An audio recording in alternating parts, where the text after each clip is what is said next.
थे तो उन्हें एक उपाधि से नवाजा गया था, और यह उपाधि उन्हें उनके पिता ने यानी कि जहांगीर ने दिया था।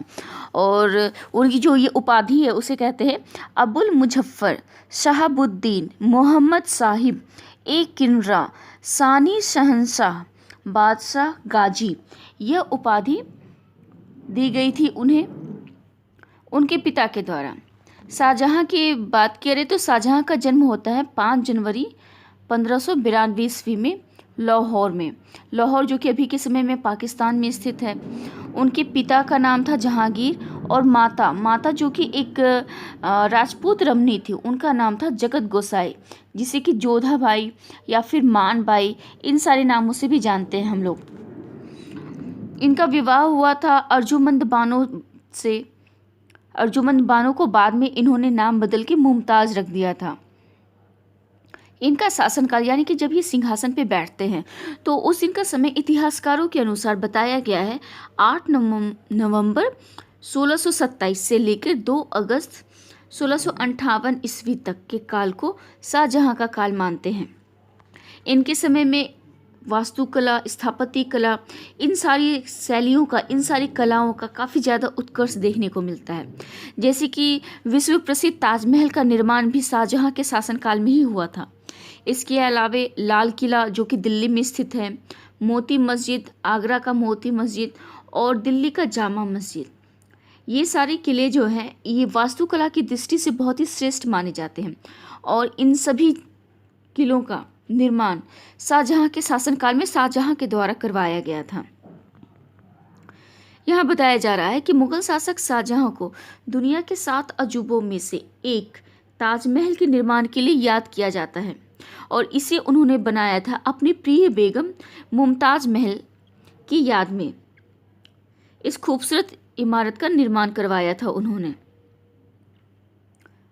शाहजहाँ के बारे में बताया जाता है कि वे मुगल साम्राज्य के सबसे लोकप्रिय बादशाह के रूप में भी जाने जाते हैं, जिन्होंने पड़ोसी राज्यों के लोगों को भी अपने पड़ोसी जो राज्य थे उसके साथ उन्होंने जिस तरह की विदेश नीति का पालन किया था, इसके लिए भी उन्हें सर्वश्रेष्ठ शासक के रूप में, सर्वश्रेष्ठ सुल्तान के रूप में याद किया जाता है। और इनके शासन में मुगल कालीन कला संस्कृति को बहुत ज़्यादा प्रश्रय मिलता है, और इसीलिए शाहजहाँ के युग को स्थापत्य कला का स्वर्णिम युग कहा जाता है। साथ ही साथ मुगल काल का स्वर्णिम युग के रूप में भी शाहजहाँ का ही काल सामने आता है। भारतीय सभ्यता का सबसे समृद्ध काल के रूप में भी इसे हम जानते हैं। मुगल सम्राट शाहजहाँ को उनके जीवन के अंतिम दिनों में उनके क्रूर बेटे औरंगजेब के द्वारा आगरे के किले में बंदी बना लिया गया था, और यहीं पर बाद के समय में उसकी मृत्यु हो जाती है। तो इतने बड़े राजा की मृत्यु, सबसे पहले तो इनकी प्रारंभिक जीवन से शुरुआत करते हैं कि मुगल बादशाह शाहजहाँ का जन्म कहाँ हुआ था और प्रारंभिक जीवन इनका किस तरह से गुजरा था। अगर इनकी बात करें तो शाहजहाँ का जन्म हुआ था 5 जनवरी 1592 ईस्वी को लाहौर में, और उनकी जो माँ थी वो मरवार के राजा उदय सिंह की बेटी थी, उदय सिंह की पुत्री थी वो। और इनकी शादी यानी कि उदय सिंह की जो पुत्री थी उनकी शादी जोधाबाई की शादी सलीम से होती है 1585 ईस्वी में। सलीम के मतलब कि उदय सिंह की जो पुत्री थी जिन्हें कि हम जोधाबाई के नाम से जानते हैं। इसके अलावा उन्हें मानबाई, जगत गोसाई इस तरह के नामों से भी काफ़ी ज़्यादा उन्हें प्रचलित किया गया है। शाहजहाँ की खुद की बात करें तो शाहजहाँ के बचपन का नाम था खुर्रम नाम था उनका, और खुर्रम का मतलब होता है खुशी।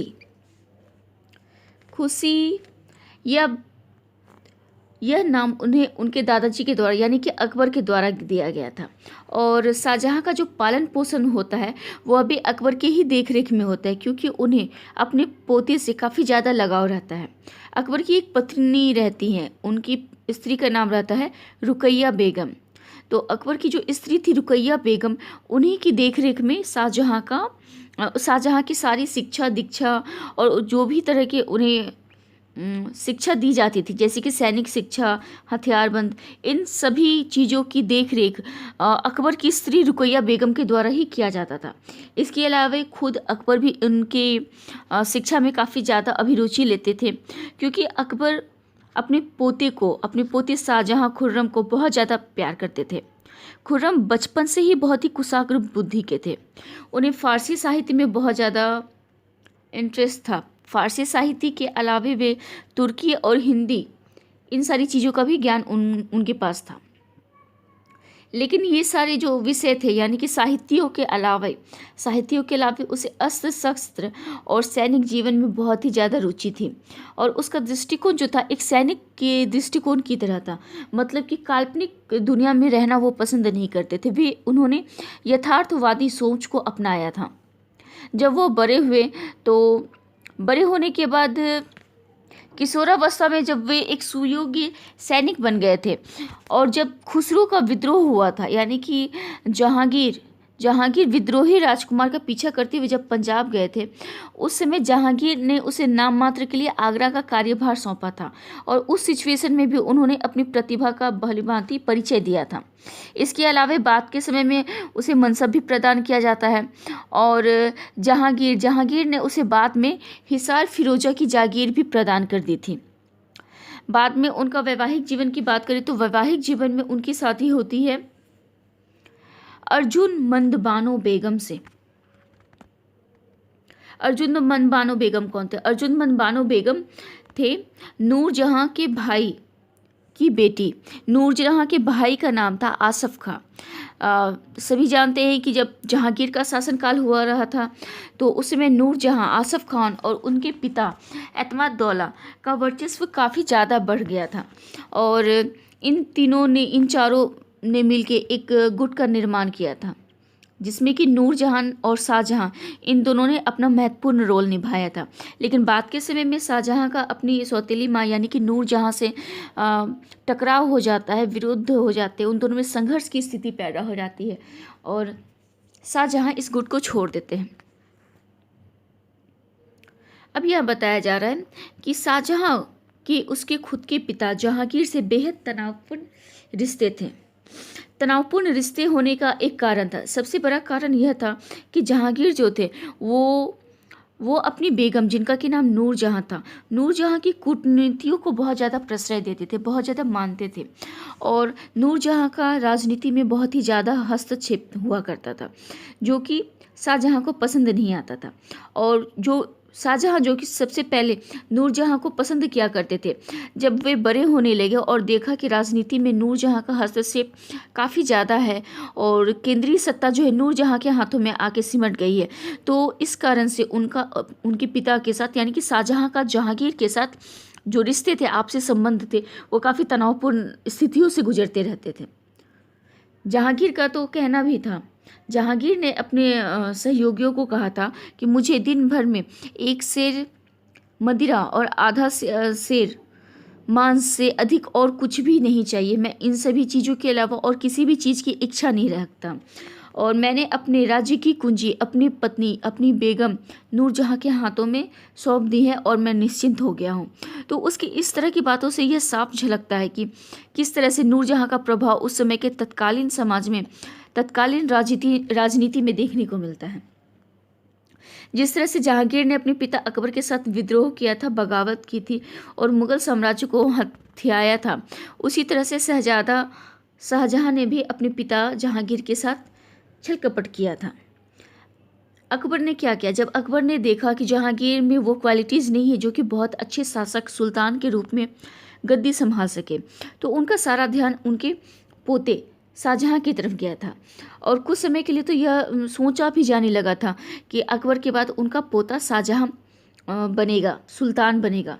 लेकिन अंतिम क्षणों में अकबर और जहांगीर, इन दोनों के बीच सुलह हो जाती है और अकबर ने अपने बेटे जहांगीर को सुल्तान बना दिया। लेकिन शाहजहां के अंदर जो ये सपने बुन रहे थे, क्योंकि वह बहुत ही महत्वाकांक्षी किस्म का व्यक्ति था, तो वह अकबर के बाद जो सुल्तान बनने की जो स्थिति थी, उसके जो सपने बुनाए जा रहे थे उसके मन में, उन सब से वो अलग नहीं हो पाता है।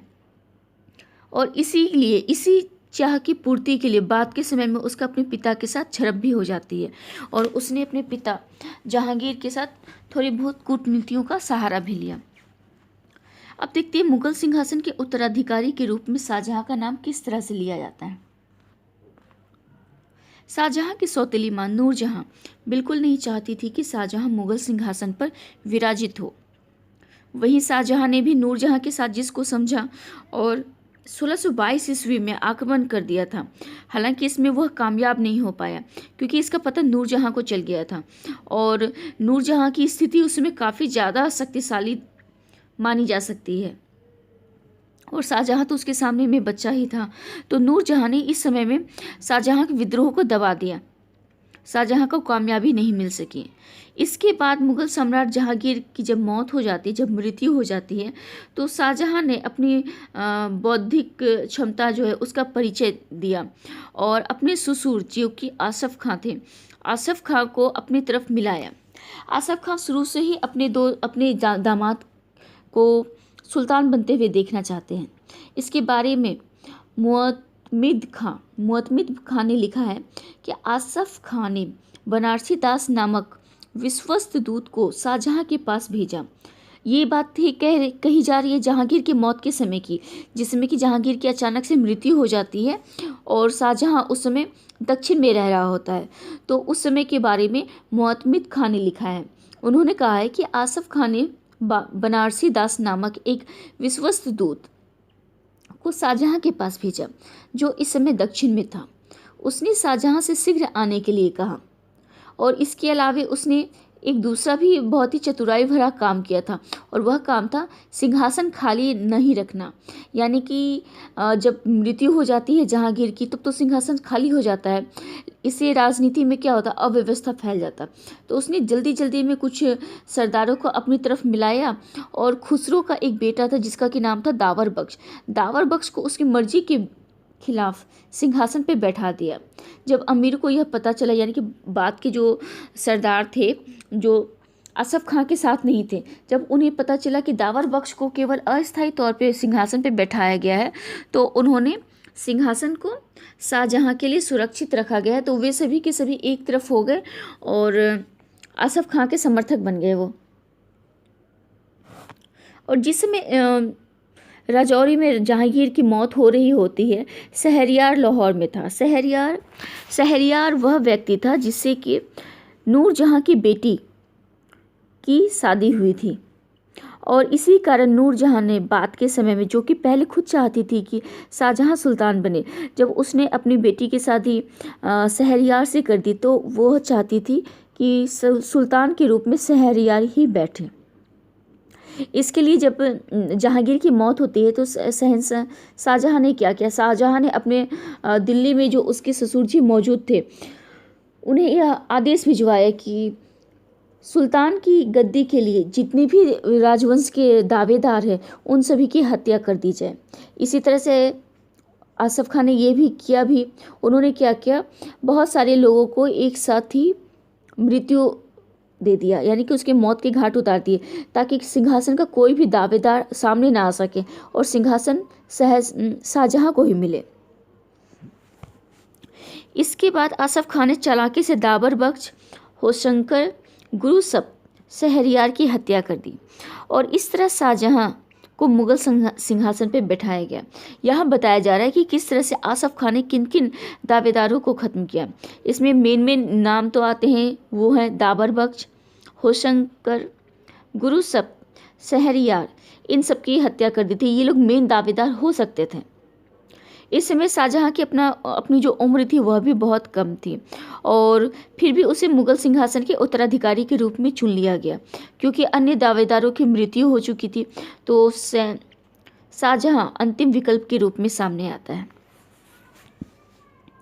साल 1628 ईस्वी में शाहजहां का राज्याभिषेक आगरा में किया गया और उन्हें अबुल मुजफ्फर शाहउद्दीन मोहम्मद साहिब किरण एहसानी की उपाधि से सम्मानित किया गया था।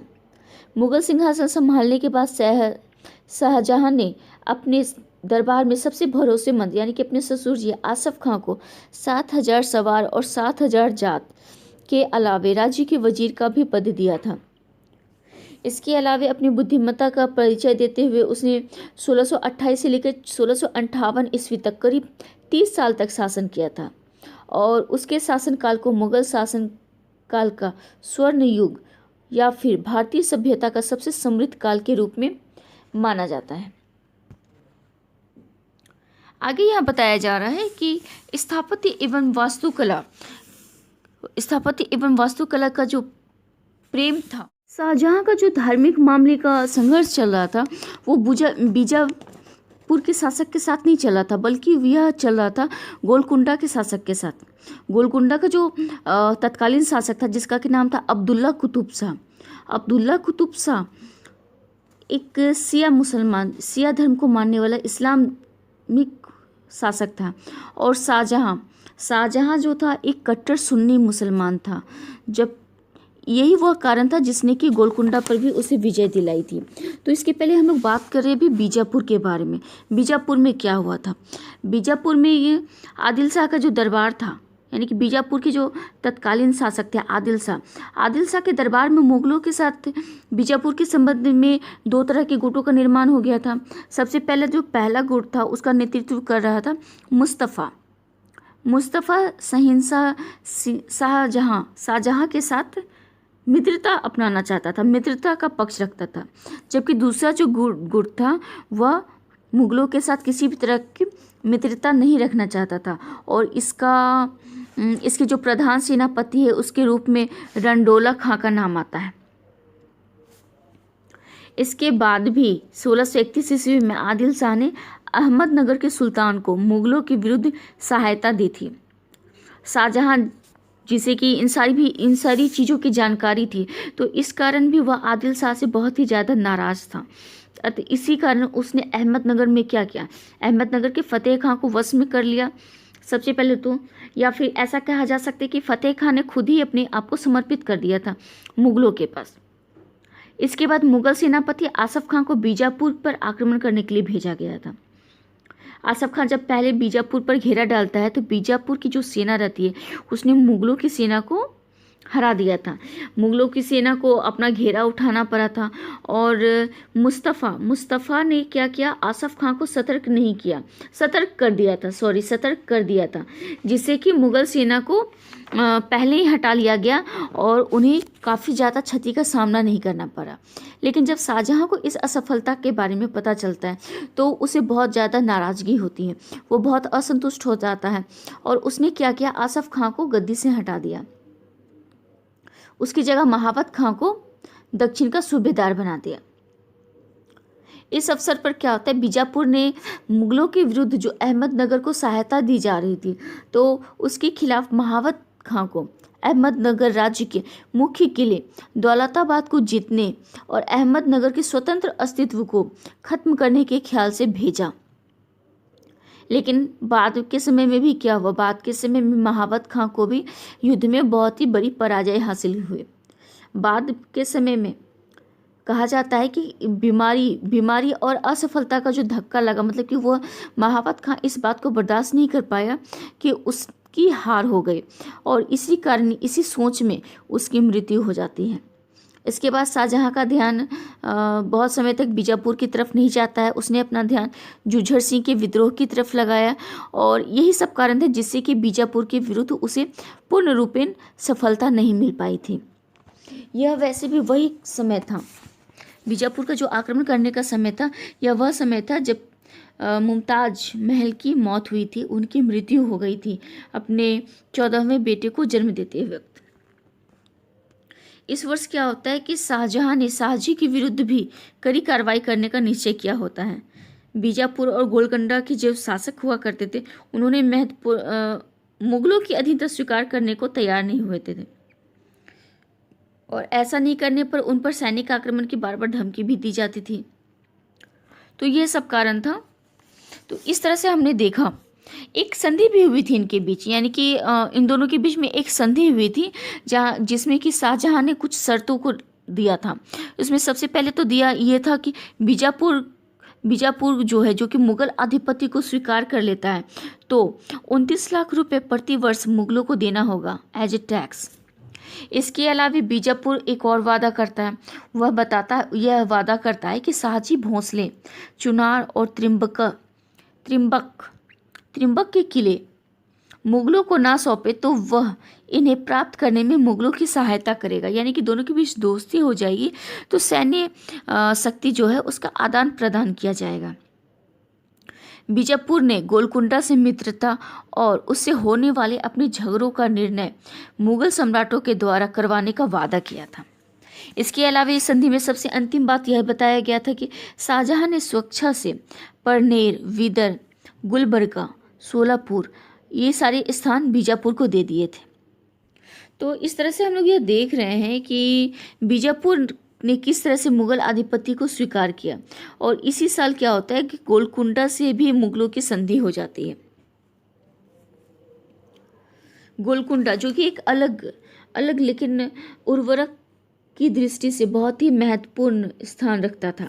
अहमदनगर और बीजापुर में तो शाहजहां का शासन हो गया, आंशिक ही सही, लेकिन फिर भी प्रभुत्व कायम हो गया। इसके बाद उसका ध्यान जाता है गोलकुंडा की तरफ। गोलकुंडा का तत्कालीन शासक कौन था? अब्दुल्ला कुतुब शाह, जिसकी बताया जा चुका है। इसकी स्थिति बहुत ही ज़्यादा खराब थी। इसके जो दरबार थे, दरबार में दरबारियों की स्थिति बहुत दयनीय थी। आम जनता भी इनसे त्राहिमाम हो रहे थे और जगह जगह विद्रोह हुआ करते थे। जब शाहजहां खानजहां के विद्रोह को दबाने के लिए दक्षिण गया था, तो कुतुब शाह ने ही उसे बहुत ज़्यादा बहुमूल्य उपहार गिफ्ट किए थे। गोलकुंडा मुगलों के विरोधी शासकों की सहायता कभी नहीं करता था। इसके बावजूद क्या करता था? इसके बावजूद मतलब कि वो मुगलों की सहायता नहीं करता था या मुगलों के दुश्मनों की सहायता नहीं करता था, फिर भी उसका जो अपना रिलेशंस था मुगलों के साथ वो बहुत ही अच्छा नहीं माना जाता था। और इसका कारण बस वही था जो भी कुछ देर पहले डिस्कस करने की कोशिश की जा रही थी, यानी कि धार्मिक भेदभाव। शाहजहां जहाँ एक कट्टर सुन्नी मुसलमान था, वहीं पर गोलकुंडा का जो सुल्तान था वह धिया धर्म को मानने वाला था। और एक पक्का शिया होने के नाते वह क्या करता था? फारस के जो शाह थे उनको अपना प्रधान मानता था। अपने खुतबों में, अपने जो सिक्के होते थे उन सब में वह फारस के शाह का ही नाम अंकित करवाता था। ये बातें शाहजहां को भी पता थी और इसी कारण शाहजहां उससे काफ़ी ज़्यादा रुष्ट रहा करता था, उसे पसंद नहीं करता था। इसलिए शाहजहां ने कुतुब शाह के सामने एक ऑफर रखा, एक प्रस्ताव रखा और उसमें उसने कहा उसकी रियासत में शिया रीति रिवाज का पालन ना किया जाए तथा फारस के शाह के नाम की खुतबे ना पढ़े जाएं। प्रारंभ में तो कुतुब शाह को बिल्कुल भी अच्छा नहीं लगा था। उसने बहुत आनाकानी की, मना कर दिया, सब कुछ कर दिया, लेकिन बाद में उन्होंने देखा कि उसके पास कोई दूसरा चारा नहीं है, तो उन्होंने स्वीकार कर लिया। इसमें बहुत सारी चीज़ें भी बताई गई थी, जैसे कि सबसे पहला बात यह लिखा गया था कि खुतबा में से शिया धर्म का घोतक जो भी शब्द हैं उन सबको हटा दिया जाएगा। पहले 4 खलीफाओं के बाद शाहजहां का नाम भी खुतबा में और सिक्कों में प्रचलित किया जाएगा। तीसरा था गोलकुंडा की जो मुगल आधिपत्य को स्वीकार कर लेता है तो उसे 2 लाख खून यानी कि लगभग 6 लाख रुपए प्रति वर्ष मुगल बादशाह को देना पड़ेगा। और इसके अलावा पिछले वर्षों में जो उसने टैक्स नहीं चुकाया है, जिसका कि वैल्यू लगभग 32 लाख रुपए हो गया, उसे भी गोलकुंडा को देना पड़ेगा मुगल साम्राज्य को। और सबसे अंत में लिखा गया था बीजापुर के जो मराठा के आक्रमण के समय पर मुगल गोलकुंडा की सहायता करेंगे, यानी कि हर समय में गोलकुंडा को मुगलों का साथ देना है। यदि सहायता नहीं करेंगे तो इसके एवज में गोलकुंडा को हानि का सारा खर्च उठाना पड़ेगा, उसकी पूर्ति करनी पड़ेगी।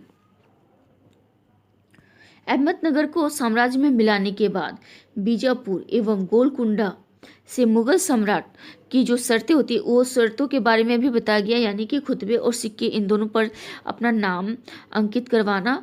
और दूसरा, गोलकुंडा के शासक ने अपनी एक पुत्री का विवाह शाहजहां के पोते यानी कि औरंगजेब का जो बेटा था शहजादा मोहम्मद, इससे कर दिया था। तो बस यही सारी 4 शर्तें थी जो कि चारों शर्तें बताई गई हैं। इसके अलावे फारस का एक मशहूर व्यापारी था, उसका नाम था मोहम्मद सैयद। मोहम्मद सैयद गोलकुंडा का बुद्धिमान वजीर था। उसकी कुछ झड़प हो गई थी अपने शासक के साथ और वह काफ़ी ज़्यादा नाराज़ हो गया था। नाराज़ होने के कारण ही क्रोध की अवस्था में वह मुग़लों की सेवा में चला जाता है और फिर उसने क्या किया, मीर मुग़ल शाहजहाँ को कोहिनूर हीरा भेंट किया था।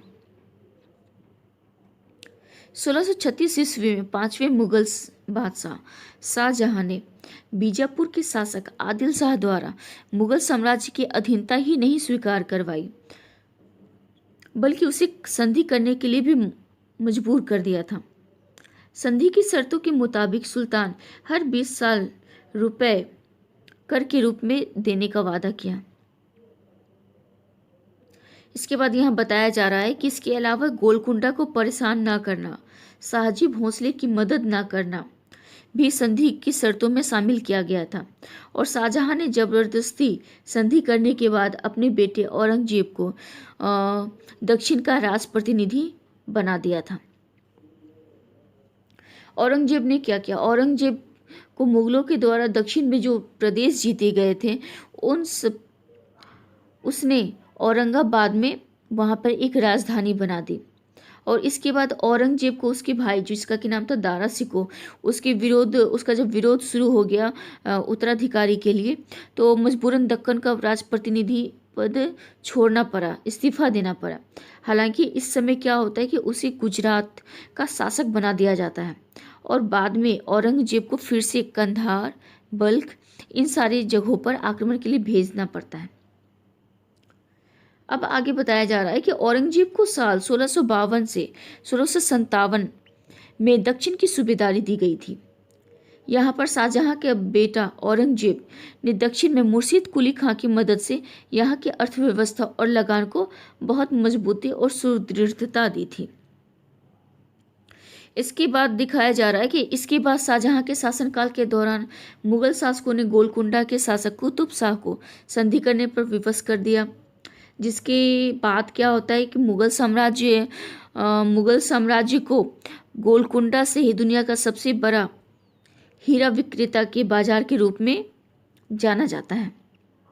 मध्य एशिया में भी मुगलों का आधिपत्य स्थापित नहीं हो पाया, क्योंकि मध्य एशिया में मुगल साम्राज्य को विस्तार करने के लिए शाहजहाँ ने अपने बेटे शहजादा मुराद और औरंगजेब को भेजा था।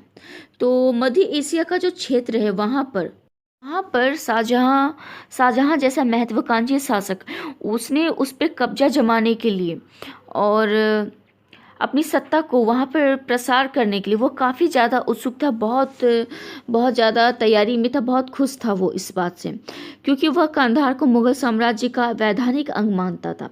क्योंकि पहले क्या था, पहले कंधार पे ही तो मुगलों का साम्राज्य हुआ करता था, तो वह इसे अपने वैधानिक अंग के रूप में देखता था और इस पर कब्जा करने के लिए उसने बहुत सारे प्रयास भी किए थे।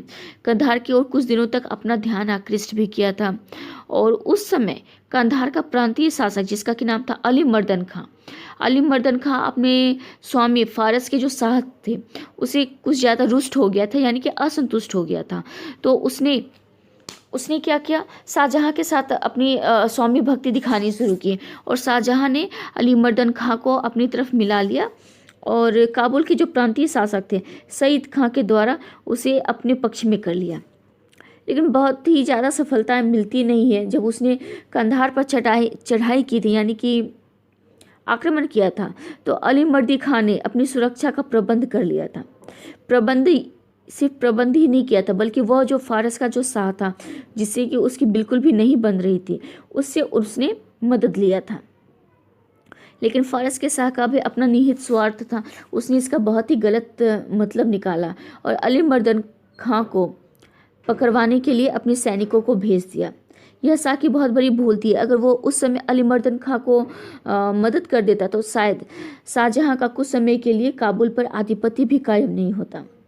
इसके बाद क्या हुआ, अली मर्दन खां को जब फारस के शाह से किसी भी तरह का सपोर्ट नहीं मिलता है तो उसने अपने आप को शाहजहाँ के पक्ष में जाना ही अच्छा समझा और उसने अपने आप को क्या किया, शाहजहाँ के साथ मिला लिया। कांधार को मुगलों के हवाले कर दिया गया और अली मर्दन खां को मुगलों की सेना में नियुक्ति मिल गई। बाद के समय में क्या होता है, बाद के समय में शाहजहाँ के साम्राज्य से कंधार वापस चला जाता है, यानी कि कुछ समय के लिए वहाँ पर मुगलों का आधिपत्य तो काम में होता है, लेकिन हमेशा के लिए ऐसा रह नहीं पाता है। इसके बाद यहाँ पर बताया जा रहा है कि 1622 ईस्वी में शाहजहाँ के पिता जहांगीर के समय में कंधार का किला मुगलों के अधिकार से निकल गया था, लेकिन शाहजहाँ की कूटनीतिक नीतियों की वजह से वहाँ के जो किलादार थे अली मर्दन खां जिसने कि अभी अभी फारस के शाह के खिलाफ शाहजहाँ के पास अपने आप को क्या किया था, अपने आप को उसके आधिपत्य के अधीन ले आया था, तो उसने अपने किला को मुगलों को दे दिया। लेकिन बाद में फारसियों का जब आक्रमण होता है तो यह किला यानी कि कंधार का जो किला है वो मुगलों से छीन लिया जाता है, और इसके बाद मुगल बादशाह शाहजहाँ ने कंधार के किले पर जीत हासिल करने के लिए बहुत सारे सैन्य अभियान चलाए, लेकिन इसके शासनकाल में कंधार के किले पर मुगल कभी भी अपना आधिपत्य जमा नहीं सके थे। शाहजहाँ के शासनकाल में भी बहुत सारे विद्रोह होते हैं, छोटे बड़े हर तरह के विद्रोह होते हैं। तो सबसे पहले विद्रोह के रूप में जाना जाता है बुंदेलखंड का विद्रोह। शाहजहाँ का जो शासनकाल था 1628 से 36 के बीच, उसमें बुंदेलखंड का पहला विद्रोह हुआ था। इसमें बुंदेला नायक और वीर सिंह बुंदेला का बेटा जुझार सिंह ने अपनी लालची प्रवृत्ति के कारण धोखाधड़ी से प्रजा का धन इकट्ठा कर लिया था। यहाँ पे बताया जा रहा है कि वीर सिंह बुंदेला का बेटा वीर सिंह कौन था। वीर सिंह बुंदेला वह इंसान था जिसने कि जहांगीर के कहने पर अबुल फजल की हत्या कर दी थी, और जब जहांगीर शासक बनता है तो उसे एक छोटे शासक के रूप में मनसब दे दिया जाता है। तो उसका ही बेटा था जुझार सिंह, जो कि बहुत ही महत्वाकांक्षी और लालची किस्म का आदमी था। इसने क्या किया कि आम जो जनता थी उसे काफ़ी ज़्यादा कर लिए, और कर लेकर के उन सारे धन को अपने पास इकट्ठा कर लिया।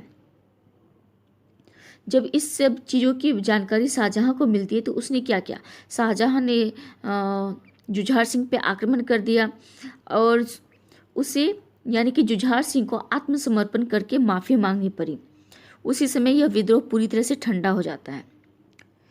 लेकिन शाहजहाँ का जो शासनकाल था उसके समय में सरदार खान जहाँ लोधी, जो कि लोधी वंश से संबंधित थे और मालवा की सूबेदारी कर रहे थे, उस समय मुगल दरबार में उन्हें बहुत ही ज़्यादा मान सम्मान नहीं मिला।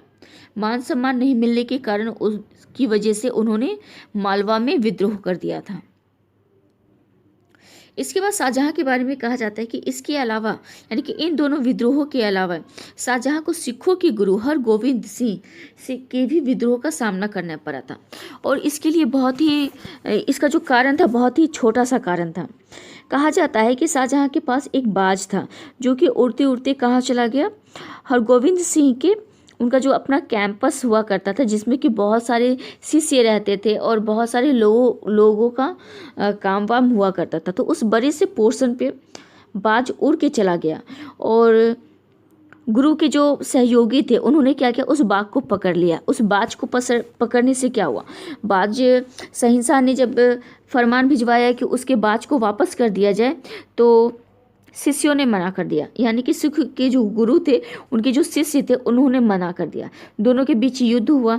दोनों के बीच पहला जो युद्ध हुआ उसमें मुगल सेना की हार हो जाती है और मुगल सेना को वापस जाना पड़ता है अपना हारा हुआ मुँह लेके।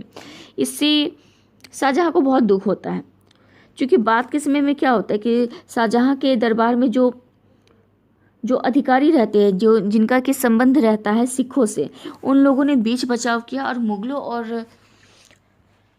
और गुरु गोविंद हरगोविंद सिंह के जो शिष्य थे उनके बीच में सुलह करवा दिया। सुलह करवाने के बाद भी सिख गुरु के जो शिष्य थे उनका मन बहुत ही बढ़ा हुआ था। उन्होंने क्या किया, फिर से बाज को देने से मना कर दिया, और इसके बाद शाहजहाँ ने पूरी तैयारी के साथ सिखों पर हमला कर दिया। इस हमले में सिखों की हार होती है, बुरी तरीके से हार होती है। तो ये एक छोटा सा विद्रोह था, इसे एक विद्रोह के रूप में भी देखेंगे जो कि शाहजहाँ के शासनकाल में हुआ था। इसके बाद नाम आता है पुर्तगालियों का। पुर्तगालियों को नमक के व्यापार का एकाधिकार दे रखा था, लेकिन पुर्तगाली अपनी हरकतों से बाज नहीं आ रहे थे। उन्होंने अपना प्रभाव काफ़ी ज़्यादा बढ़ा लिया था और इसी को ख़त्म करने के लिए 1632 ईस्वी में शाहजहां ने पुर्तगालियों के प्रमुख व्यापारिक केंद्र हुगली पर अधिकार कर लिया था। तो यहाँ पर पुर्तगालियों के बारे में बताया जा रहा है। पुर्तगाली कौन थे? जब सहिंसा यानी कि शाहजहां का शासन काल आता है, तो शाहजहां के शासन काल में पुर्तगाली जब बहुत समय से रहते आ रहे थे भारत में, और पुर्तगालियों का भारत में जो निवास पीरियड है, जो समयावधि है, वो 100 वर्ष का पूरा हो चुका था। यानी कि 100 वर्ष का काल से ही वे हुगली नदी के आसपास अपना व्यापार करते आ रहे थे। और चूंकि वे इतने लंबे समय से भारत में थे, तो क्या हुआ, उनकी महत्वाकांक्षाएं बढ़ी और उन्होंने अपना अलग सोसाइटी बना लिया। अपना जो कॉलोनी था उसके चारों तरफ दुर्गों का निर्माण कर दिया, बड़ी बड़ी क्या बाउंड्रीज बना ली, ताकि कोई भी दुश्मन उसके खेमे में इंटर नहीं कर पाए। और जब शाहजहां का विद्रोह होता है अपने पिता यानी कि जहांगीर के साथ, जब वह विद्रोह करता है, तो उस समय भी पुर्तगालियों ने क्या किया था, शाहजहां का साथ नहीं दिया था। तो यही सब कुछ सारी बातें हैं जिसके के कारण शाहजहां पुर्तगालियों से काफ़ी ज़्यादा रुष्ट रहा करता था। इसके अलावा सबसे बड़ा कारण एक ये था कि मुमताज़ महल जो थी, यानी कि शाहजहां की बेगम मुमताज़ के लिए 2 दासियों का इंतजाम किया गया था। 2 दासियों को मंगवाया गया था बाहर से, और जब वे दोनों दासियां भारत में आती हैं हुगली नदी के पास, तो पुर्तगालियों ने क्या किया, उसे कैद कर लिया। और जब मुमताज़ महल ने यह संदेशा भिजवाया कि उन दोनों दासियों को भेज दिया जाए, तो इसके बाद भी पुर्तगालियों ने उन दोनों दासियों को नहीं छोड़ा। इससे क्या हुआ, मुमताज़ महल बहुत ही ज़्यादा नाराज़ हो गए। अब मुमताज़ महल नाराज़ हो गई तो वाजिब सी बात है शाहजहां भी नाराज़ हो गए। तो यही 2-3 ऐसे कारण थे जिसने कि पुर्तगालियों से शाहजहां के बीच संघर्ष की स्थिति पैदा कर दी थी। जब शुरुआती दौर में जब पुर्तगालियों ने देखा, पुर्तगालियों को भेजा गया था व्यापार के लिए, और व्यापार के लिए जब भेजा गया था तो शाहजहां का उस समय स्थिति जो थी काफ़ी ज़्यादा सुदृढ़ हो गई थी। सुदृढ़ता के कारण उसने क्या किया, व्यापारियों को बोला कि उन्हें जो भी व्यापार करना होगा वो शाहजहां की शर्तों के अनुसार करना पड़ेगा। इसके अलावा एक तत्कालीन कारण, यानी कि इनके बीच जो संघर्ष, जो युद्ध होता है, उसका एक तत्कालीन कारण यह था कि बंगाल का जो गवर्नर था, बंगाल प्रशासक के रूप में जो जाना जाए, जो शाहजहां के अधीन काम कर रहा था, शासन कर रहा था, तो उससे एक पुर्तगाली व्यापारी ने एक क्षेत्र की मांग की थी। शाहजहां को मौका मिल गया, उसने देने से इनकार कर दिया और दोनों के बीच युद्ध छिड़ जाता है। शाहजहां ने बड़ी बड़ी तोपें मंगवाई ताकि जो बड़े बड़े दुर्ग बनवाए गए थे पुर्तगालियों के द्वारा जो दुर्ग बनाए गए थे उसमें छेद किया जा सके और पुर्तगालियों को सबक सिखाया जा सके। बहुत सारे पुर्तगाली तो हुगली नदी में डूब के मर गए। 10,000 के करीब की पुर्तगालियों को गिरफ्तार करके जेल में डाल दिया गया और उनके सामने 3 शर्तें रखी गई, या तो वे इस्लाम धर्म को कबूल कर ले, या फिर वे दासों के रूप में कार्य करें, या फिर मृत्यु को प्राप्त हो जाए। बहुत सारी यातनाएं झेलते समय मृत्यु उन्हें मिल जाए। तो बहुत सारे लोगों ने ज़बरदस्ती इस्लाम कबूल कर लिया, कुछ लोग दास के रूप में काम करने लगे और कुछ लोगों की मौत हो जाती है। कुछ लोग 100 की संख्या में लोग बाहर भाग भी पाए नावों में बैठकर, लेकिन उनकी संख्या बहुत ज़्यादा नहीं थी। तो इस तरह से पुर्तगालियों के साथ जो उनका संबंध है वो देखने को मिलता है। पुर्तगालियों के ऊपर किस तरह से शाहजहां ने अपना आधिपत्य कायम करवाया, उसे यहाँ से खदेड़ दिया। इसके बाद के विद्रोहों में जाना जाता है 1630 से 32 के बीच का विद्रोह, जो कि दक्कन एवं गुजरात में हुआ था। इस समय क्या हुआ था कि एक बहुत ही बड़ा अकाल पड़ा था, दुर्भिक्ष पड़ा था गुजरात में और दक्कन के इलाके में, और यह अकाल इतना बड़ा था कि इससे हजारों लाखों लोग, यानी कि गांव के लोग चपेट में आ गए थे, सूखे की चपेट में आ गए थे और उनकी मौत हो गई थी। एक यात्री हैं जो कि बाहर से आते थे और दक्षिण होते हुए वे, ये दक्षिण से जो राजमार्ग था, राजमार्ग को फॉलो करते हुए वे दिल्ली की तरफ बढ़ते हैं। और दिल्ली की जब तरफ बढ़ते तो उन्होंने अपनी यात्रा वृत्तांत में इस तरह से जिक्र किया उस समय का। उन्होंने कहा कि दुर्भिक्ष इतना बड़ा था कि गांव के गांव सन्नाटे हो गए थे, उनमें कोई इंसान नहीं दिखता था। और गांव के जो कोतवाल रहते थे वो मरे हुए यानी कि मृत व्यक्तियों को उनके एरियो से घसीटते हुए दरवाजे तक छोड़ के आते थे। यानी कि उस नगर का जो एंट्रेंस गेट होता है, जो बहुत ही बड़ा दुर्ग के रूप में जाना जाता है, बहुत बड़ा दरवाज़ा होता है, उसके बाहर वे लोग कोतवाल क्या करते थे, एरियो को घसीटते हुए ले जाते थे, जो कि नग्न रहते थे। वो जो लाशें रहती थी वो नग्न रहती थी, उन्हें घसीटते हुए ले जाते थे और बाहर यानी कि शहर के बाहर एक बड़ा सा टीला के रूप में ही लोगों की जो मौतें हुई थी उनके लाशों के कारण एक बहुत बड़ा टीला बन गया था। इसके अलावा पूरे राजमार्ग के ऊपर उनके द्वारा बहुत ही ज़्यादा बदबूएं आती रहती थी और अगर कोई अकेला इंसान सड़क पर निकल जाता था तो दूसरे जो कुछ लोग रहते थे जो कि ग्रुप में रह कर के रहते थे वे उनका शिकार कर लेते थे, यानी कि वे शिकार हो जाते थे। तो इस तरह से देखा जाए तो उस समय के काल में वो अकाल इतना बड़ा जाना जाता है कि एक इंसान दूसरे इंसान का मांस खाना शुरू कर दिया था। इस तरह से इस यात्री ने अपने यात्रा वृत्तांत में इस बात को इस तरह से बताया है। इसके बाद यहाँ बताया जा रहा है शाहजहां मुमताज की अमर प्रेम कहानी। 1612 में खुर्रम, जिन्हें कि हम शाहजहां के नाम से जानते हैं, उनका विवाह होता है आसफ खां की बेटी अर्जुमंद बानो बेगम से, जिसे कि बाद में शहंशाह ने उनका नाम बदल दिया और उन्हें एक उपाधि दी, मलिका ए जमानी की उपाधि से उन्हें नवाजा।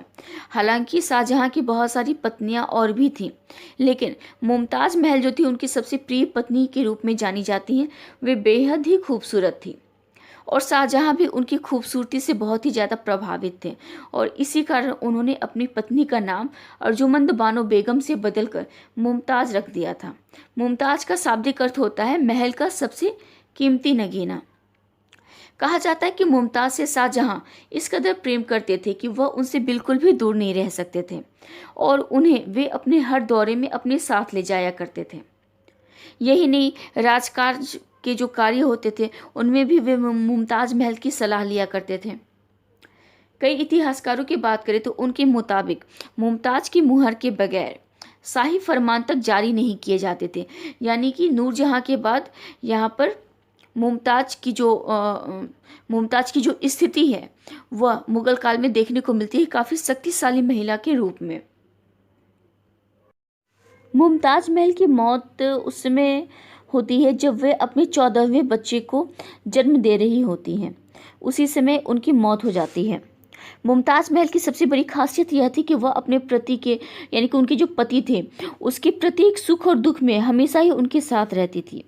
व्यक्तिगत तौर पे मुमताज़ महल बहुत ही सुंदर थी, बहुत ही खूबसूरत, सुयोग्य, शिक्षित और उदार स्त्री के रूप में जानी जाती है। उनके जो पिता थे जिनका कि नाम था आसफ खां, जिन्होंने कि शाहजहां की काफ़ी मदद की थी, उस राज्य का प्रमुख सरदार थे और उन्होंने अपनी बेटी का लालन पोषण बहुत ही दिल से किया था और एक उच्च कोटि की जो शिक्षा होती है वो मुमताज़ महल को दिया था। मुमताज़ महल का मुख्य गुण उसे अपने पति के प्रति पतिपरायण होना ही माना जाता है। इसके अतिरिक्त वह धर्म को भी बहुत ही अच्छा मानती थी। इस्लाम धर्म के अनुसार जो भी चीज़ें होती थी, जैसे कि इस्लाम धर्म के अनुसार पूजा पाठ करना, उपवास रखना, यह सारे काम वह बहुत ही नियम से करती थी। दान दक्षिणा भी किया जाता था उनके द्वारा गरीबों, अपाहिजों, अनाथों और विधवाओं, इन सब के प्रति वह बहुत ही ज़्यादा कृपालु और दिल खोल के दान करने वाली महिला के रूप में जानी जाती है। राजनीति के क्षेत्र में उसने बहुत ज़्यादा हस्तक्षेप नहीं किया था जैसा कि नूरजहां ने किया था। हालांकि अगर मुमताज़ महल चाहती तो वह भी राजनीति में हस्तक्षेप कर सकती थी, लेकिन उसने ऐसा नहीं किया था। उसके बारे में कहा जाता है कि उसके जो धार्मिक विचार थे उसमें थोड़ी सी कट्टरता थी और उसकी यह कट्टरता शाहजहां के ऊपर भी प्रभाव छोड़ती है। उसकी जो अंतिम इच्छा थी उसी की पूर्ति के लिए उसकी याद में शाहजहां ने आगरा में ताजमहल का निर्माण करवाया था। तो अब यहाँ पर देखते हैं कि मुमताज़ की याद में शाहजहां ने कब बनवाया था ताजमहल। शाहजहां को स्थापत्य कला और वास्तुकला से बहुत ही ज़्यादा लगाव था और उसने अपने शासनकाल में मुगल काल की सबसे बेहतरीन स्मारक ताजमहल का निर्माण करवाया था, जिसकी की ख्याति आज भी पूरे विश्व में फैली हुई है और इसे दुनिया के 7 अजूबों में से एक माना गया है। आगरा में स्थित सफ़ेद संगमरमर के पत्थरों से बनी ताजमहल की इमारत बहुत ही भव्य और सुंदर है। यह शाहजहां के द्वारा बनवाई गई थी मुमताज़ महल की याद में, और इसी कारण यानी कि वो मुमताज़ महल के लिए ही बनवाया गया था, इसलिए उसे मुमताज़ का मकबरा भी कहते हैं। शाहजहां ने इस तरह से अपने और अपनी बेगम यानी कि अपनी पत्नी के जो प्रेम है उसे हमेशा के लिए अमर कर दिया। ताजमहल के निर्माण में 23 साल के समय लगे थे, लेकिन इसी फिनिशिंग होने में 23 साल के समय लगे थे, लेकिन निर्माण का कार्य तो बहुत ही पहले ही पूरा हो गया था। लेकिन बाद के समय में जो इसके बारीक जो कार्य किए जाते थे उसे पूरा करने में टोटल मिलाकर के 23 साल का समय लगा था। ताजमहल को बनाने में बहुत सारे प्राचीन मुगल कालीन, तुर्किश, इस्लामिक और भारतीय कलाओं का समावेश किया गया है, और कहा जाता है कि इस इमारत को बनाने में 20,000 मजदूरों ने अपना योगदान दिया था। और जब इनका योगदान लग गया यानी कि यह इमारत बनके तैयार हो गई, तो शाहजहां ने क्या किया, शाहजहां ने उन सारे मजदूरों का हाथ कटवा दिया था, ताकि दोबारा कभी भी ताजमहल जैसी कोई भी दूसरी कृति पूरे विश्व में कहीं ना बन सके। वही ताजमहल दुनिया का सबसे अलग और अद्भुत इमारत होने की शायद एक वजह यह भी मानी जा सकती है, क्योंकि जितने भी उत्कृष्ट कोटि के वास्तुकारी थे उन सभी उनका जो क्या था टैलेंट था उसे अधूरा कर दिया गया, उन सबको खत्म करके। अब यहाँ पर देखते हैं कि शाहजहां का व्यक्तिगत रूप से वह किस तरह का शासक माना जाता है। सबसे पहले तो शाहजहां के चरित्र की बात करें तो उसका चरित्र बहुत ही अच्छा था। व्यक्तित्व और कार्यों के बारे में हालांकि कुछ इतिहासकारों में यहाँ पे मतभेद भी है। कुछ ने तो कहा है कि वह धार्मिक रूप से सहिष्णु था, जबकि दूसरे कुछ इतिहासकारों के द्वारा उसे बहुत ही कट्टर इस्लाम धर्म को मानने वाला शासक के रूप में जाना जाता है। शाहजहां ने अपने शासनकाल में पायबेस और सिजदा की जो प्रथा थी उसे खत्म कर दिया, और इसके अलावा हिजरी संवत की भी शुरुआत की। हिजरी संवत जो कि मोहम्मद साहब के जन्म से स्थान परिवर्तन से संबंधित है, तो उस संवत का इस्तेमाल किया जाने लगा। इसके पहले इलाही संवत का इस्तेमाल किया जाता था जो कि अकबर ने लगाया था। इसके अलावा अकबर ने जब गौहत्या के ऊपर बैन कर दिया था, शाहजहां ने उस बैन को हटवा दिया और हिंदुओं को मुस्लिम गुलाम रखने के ऊपर प्रतिबंध लगा दिया। इसके अलावा तीर्थ यात्रा कर पे हिंदुओं के ऊपर तीर्थ यात्रा कर लगा दिए गए, और कुछ समय बाद यानी कि 1633 ईस्वी में कुछ मंदिरों को भी तोड़ने का निर्देश दिया गया। और यही वह कारण था जिससे कि कश्मीर, गुजरात, इलाहाबाद, बनारस यहाँ पर कई सारे हिंदू मंदिरों को तोड़ दिए गए। इससे हिंदुओं की काफ़ी क्षति होती है, उनकी जो आपसी जो धार्मिक भावना है वे काफ़ी ज़्यादा आहत होती हैं। इसके अलावा उसके शासनकाल के 7 साल के बाद यह आदेश दिया गया था कि अगर कोई अपनी इच्छा से मुसलमान बन जाए तो उसे अपने पिता की संपत्ति पर अधिकार रहेगा। पहले के समय में क्या होता था, जब कोई पुत्र अपने पिता की रजामंदी के बगैर धर्म का परिवर्तन कर लेता था तो पिता की संपत्ति में उसे एक फुटी कौड़ी नहीं मिलती थी, उसे निकाल दिया जाता था, उसका बहिष्कार कर दिया जाता था। लेकिन शाहजहां ने क्या किया, शाहजहां ने ऐसा शायद इस्लाम धर्म के प्रचार प्रसार के लिए भी किया। उसने एक बेनिफिट दिया, क्योंकि यह बेनिफिट इस्लाम धर्म को मानने वाले युवकों को काफ़ी तरह की उन्हें नौकरी दी जाती थी, उन्हें रोज़गार मिल जाता था आसानी से, और राज दरबार में भी उनका उपयोग किया जाता था। लेकिन जो गैर मुसलमान थे उन्हें काफ़ी ज़्यादा मेहनत करनी पड़ती थी। तो शाहजहां ने एक इस्लाम धर्म के प्रचार के लिए क्या किया कि ताकि इससे जो नव युवक हैं उनके अंदर अधिक से अधिक इस्लाम धर्म को कबूलने की चाहत पैदा हो सके। इससे कोई नुकसान नहीं होगा तो हर कोई इसे अपनाना चाहेगा। हिंदुओं को मुस्लिम बनाने के लिए शाहजहां ने एक अलग सी विभाग ही खोल दिया था, और जिसी के बाद में मुगल बादशाह की धार्मिक सहिष्णुता का पता लगाया जा सके। धार्मिक सहिष्णुता का पता इससे लगाया जा सकता है कि शाहजहां ने किस तरह के कार्य किए। सबसे पहले तो उसने इस्लाम धर्म के प्रचार के लिए डायरेक्टली कोई काम नहीं किया, लेकिन उसे प्रश्रय देने का काम तो जरूर किया। जैसे कि जो धर्म परिवर्तन कर लेते थे, धर्म परिवर्तन करने के बाद भी उनका जो जायदाद रहता था उनमें हिस्सा देना। इससे क्या हुआ, इस्लाम धर्म की तरफ लोगों को आकृष्ट किया गया और बड़ी मात्रा में लोगों को इस्लाम धर्म कबूल करवाया गया। यह इतनी बड़ी मात्रा थी तभी तो इसके लिए एक अलग विभाग खोलने की ज़रूरत पड़ गई थी। इसके अलावा शाहजहां ने क्या किया, पुर्तगालियों की जो स्थिति थी उसे और ज़्यादा कमज़ोर करने के लिए उसने आगरा में जितने भी गिरजाघर थे यानी कि चर्च थे उन सबको तुड़वाने का आदेश दे दिया। मुगल बादशाह शाहजहां मुस्लिमों का मुख्य धार्मिक स्थल मक्का और मदीना के फ़कीरों और मुल्लाओं को बहुत ज़्यादा दान दिया करते थे।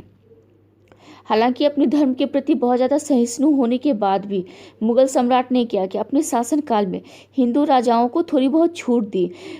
छूट यह इस बात को दी कि वे अपने माथे पर तिलक लगा सकते हैं और तिलक लगाकर वो दरबार में भी आ सकते हैं। इसके अलावा अहमदाबाद में चिंतामणि मंदिर इसकी मरम्मत भी करवाई।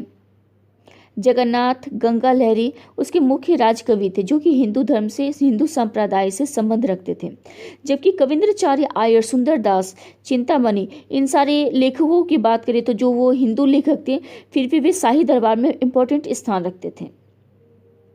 अब हम लोग यहाँ देखते हैं कि शाहजहां ने एक कैदी के रूप में अपने जीवन के अंतिम वर्षों में किस तरह की घटनाओं का संपादन किया, किस तरह का जीवन जिया। तो सबसे पहले तो शाहजहां ने जो अपने जीवन के अंतिम 8 साल रहते हैं वे आगरा के एक किले में जिसका कि नाम था शाह बुर्ज। आगरा का जो किला है उसका एक पोर्शन है, उस पोर्शन का नाम दिया गया है शाह बुर्ज। उसमें एक कैदी की तरह उसे रखा गया था। औरंगजेब ने उससे सब कुछ छीन लिया था, या हीरे जवाहरात ही नहीं बल्कि उससे आराम करने की जो साधारण वस्तुएं रहती है, जैसे कि बहुत अच्छी बेड, वो एक शहंशाह था, सुल्तान था, तो वो जिस तरह के बेड का, जिस तरह के बर्तनों का इस्तेमाल किया करता था वे सारी चीज़ें उससे छीन ली गई थी औरंगजेब के द्वारा। और कहा जाता है कि औरंगजेब ने ये बहुत ही रुष्ट होकर किया था यह काम। कहा जाता है कि शाहजहां ने ताजमहल को बनवाने में महल की हर एक मोती को बेच दिया था, हर एक चीज़ नीलाम हो गई थी। और जब औरंगजेब ने देखा कि शाहजहां यानी कि उसके पिता ने क्या किया, पूरा राजस्व खाली कर दिया, तो ज़बरदस्ती उसने क्या किया, शाहजहां को कैद कर लिया और उसे कैद खाने में डाल दिया। कैद खाने में उसके साथ कोई भी नहीं थे, बल्कि गुलाम भी जो थे वे बहुत गिने चुने गुलाम थे। और उसका एकमात्र सहारा बनी हुई थी उसकी बेटी जिसका कि नाम था जहांनारा। जहांनारा शाहजहां की सबसे बड़ी बेटी थी और उसने अपने पिता की जब तक कि उसकी मृत्यु नहीं हो जाती है तब तक उसका साथ दिया था। शाहजहां की जो पत्नी थी मुमताज़ महल को वे दिन रात याद किया करते थे, अपने आगरा के किले से ताजमहल को निहारते रहते थे। और 74 वर्ष की अवस्था में शाहजहां की मृत्यु हो जाती है। चूँकि जहांआरा ने अपने पिता की बहुत ज़्यादा सेवा की थी, बहुत ज़्यादा वो क्या करती थी कि उनका एक ही काम था, हर दिन सुबह से दोपहर तक शाहजहां को उनके धार्मिक कार्यों में छोड़ना और तीसरी पहर यानी कि शाम का जब समय होता था तो वे अपने पिता को उनकी ही विजयों की कहानियां सुनाया करती थी जो कि लिपिबद्ध करके रखा गया था। और कुछ ऐसी बातें होती थी जिसे कि जहांआरा खुद अपने शब्दों से लिपिबद्ध किया करती थी और इसके लिए शाहजहां उसका मार्गदर्शन भी किया करते थे। बाद में यहाँ देखें तो यहाँ पे दिखाया जा रहा है कि शाहजहां अपने जितने भी बेटे थे उनमें दारा सिकोह को सुल्तान बनाना चाहते थे। उनके सभी बेटों यानी कि 4 जो बेटे थे उनमें सबसे ज़्यादा बुद्धिमान, शिक्षित, सभ्य और समझदार बेटे के रूप में दारा सिकोह का ही नाम आता है। लेकिन औरंगजेब जो था वो अपने चारों भाइयों में बहुत ज़्यादा कुटिल था।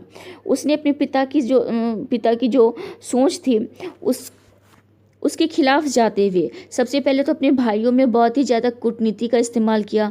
दूसरा, मानवता के खिलाफ अपने पिता को इस स्थिति में रखा कि जब उनकी मौत होती है तो उसे कुछ गुलामों के द्वारा ही बहुत ही साधारण तरीके से मुमताज़ के बगल वाली कब्र में दफना दिया जाता है।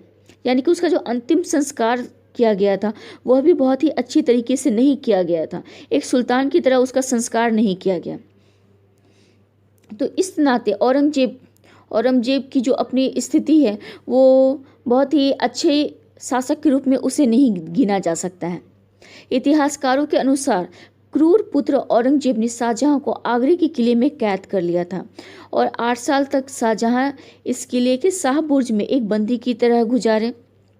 हालांकि शाहजहां की जो बेटी थी जहांआरा, जिसकी की शक्ल बहुत हद तक मुमताज़ बेगम से मिलती थी, उसने उसकी भरपूर सेवा की थी और 31 जनवरी 1666 से यह मुग़ल शहंशाह शाहजहाँ इस दुनिया को अलविदा कहकर चले जाते हैं और ताजमहल में उनकी बेगम मुमताज़ महल की कब्र के पास कुछ गुलामों के द्वारा उनके सबको दफना दिया जाता है और उनका जो बेटा है औरंगजेब वह छल कपट करके राज सिंहासन को पाने में कामयाब भी हो जाता है। तो इस तरह से आज हमने देखा कि शाहजहाँ का अंत किस तरह से हुआ, उनकी शुरुआत किस तरह से हुई अकबर के शासन के काल में, उनकी शिक्षा दीक्षा के प्रबंध से लेकर युवराज के समय में उन्होंने किस तरह के विद्रोह किए और जब सुल्तान बनते हैं तो उन्हें किस तरह के विद्रोहों का सामना करना पड़ा। उनकी जो मैरिड लाइफ थी, वैवाहिक जीवन था, वह किस तरह से था और बाद के समय में खुद उनके अपने बेटों ने उनके साथ किस तरह का बर्ताव किया। इन सब के बावजूद शहंशाह शाहजहाँ का जो शासन काल रहता है उसे स्वर्ण काल के रूप में जानते हैं। हालांकि कुछ इतिहासकारों की बात करें तो कुछ इतिहासकारों में आपस में इसे मतभेद पैदा कर दिया गया है। कुछ इतिहासकार मुगल काल का नहीं बल्कि मध्ययुगीन भारतीय इतिहास का स्वर्णकाल मानते हैं। मानना भी चाहिए क्योंकि शाहजहाँ का ही काल वह ऐसा काल था जिसमें कि मुगल काल को स्वर्णकाल मान लिया जा सकता है, लेकिन मध्ययुगीन भारतीय इतिहास के स्वर्ण काल का स्थान उसे स्वतः प्राप्त हो जाना यह जायज़ नहीं है। दूसरी तरफ कुछ और जो इतिहासकार हैं उनका क्या मानना था, उनका मानना यह था कि शाहजहाँ के काल की जो बाहरी चमक दमक है उसके कारण उसे मुगल काल का स्वर्ण काल नहीं मानना चाहिए, क्योंकि यह एक भ्रम है, क्योंकि उसकी जो आंतरिक स्थिति थी वो बहुत अच्छी नहीं थी। तो इस तरह से दो तरह के इतिहासकारों द्वारा अलग अलग अपने अपने विचार दिए गए हैं, लेकिन फिर भी मध्ययुगीन भारत में या फिर मुगल काल में शाहजहाँ का जो काल रहता है, शाहजहाँ के काल को स्वर्ण काल के नाम से जानते हैं।